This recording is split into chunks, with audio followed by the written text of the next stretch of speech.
Hello, my name is Evgeni Raychev, and I'm a cello professor at Stephen F. Austin State University in Nacogdoches, Texas. With this short session, I would like to use Popper Etude number 7 to demonstrate some basic practice techniques. I have written exercises for this etude. In those exercises, I strongly emphasize on two basic ideas. The first one is understanding the importance of the left-hand framework. And the second thing that I like to take into great importance here is to break down the passage work to very, very small increments and then understand how is the passage built. This is measure 5. Measure 5 consists of the following notes. So we have 3 positions used and then 3 hand frames. It's very important to understand how hand frame works in cello technique. So the first position incorporates a very simple 2 whole steps. And the progression is also very simple. It's thumb 1, 2. And that's it. The second position involved in this passage incorporates 3 hand frames. The first one is also whole. The second frame is 3 whole steps. And then the third frame is half whole, which is a little more uncomfortable, but we need to know it. So by understanding that, the next step I'm going to do into the learning process is to clean those frames individually. How I can do that? I have found that the easiest way, the most efficient way would be to practice that in double stops. For instance, for the 2 whole steps pattern, clean really well the perfect intervals, which is a fourth in this case, and then do different combinations in the fingering. And I'll do exactly the same thing with the rest. The next thing I'm going to do, I will create an exercise that involves the notes from the etude, following the same order in which the finger appear, and drill that exercise. And then start connecting one position with another position. Here's an example.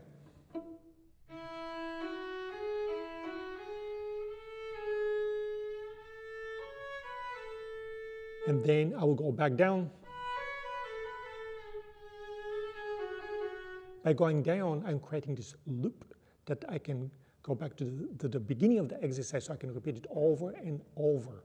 And by doing that, I'm practicing exactly the same fingering, same order in which they appear, and I'll do the same thing with the rest of the positions. So this is the second moment in the etude by Popper, number 7, that I wanted to discuss. And this is a measure 18, I believe. The passage appears to be somewhat hard. But what it in reality it is, when I break it down, we understand that it's actually a pattern that's repeated 2 more times chromatically going up. So now that we know that, all we need to do is to understand the pattern and then simply apply it. That's it. So let's take a look.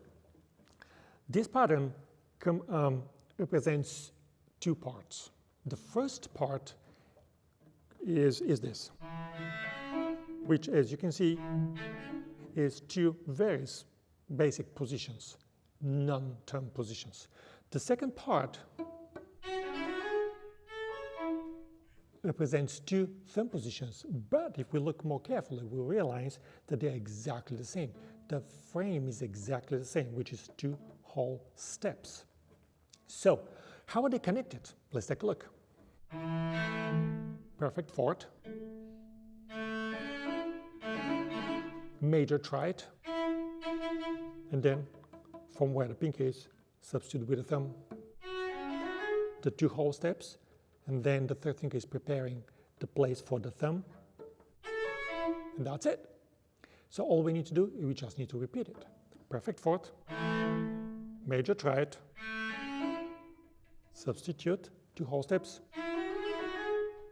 substitute with a thumb, let's take a look and try it from F. Same thing, perfect fourth, major, try it. Substitute with a thumb, 2 whole steps.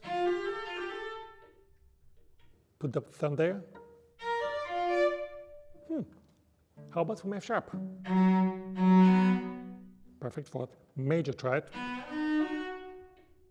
Change it. Place the thumb on the third finger, the place of the third finger. And there we go, magic. So it's exactly the same thing. So I might continue actually this chromatic sequence just to make it a little more challenging for me. But that's what the passage is. So understanding the framework of the left hand combined with how the passage is constructed can make wonders. Thank you for watching. I hope you found this information in the video helpful, and I will be very, very happy if you benefit from it. So please download the exercises below, share them with friends. And if something is unclear or needs more explanation, there is a contact information below, so please reach out to me and I'll be happy to connect and explain further or even demonstrate and work with you individually.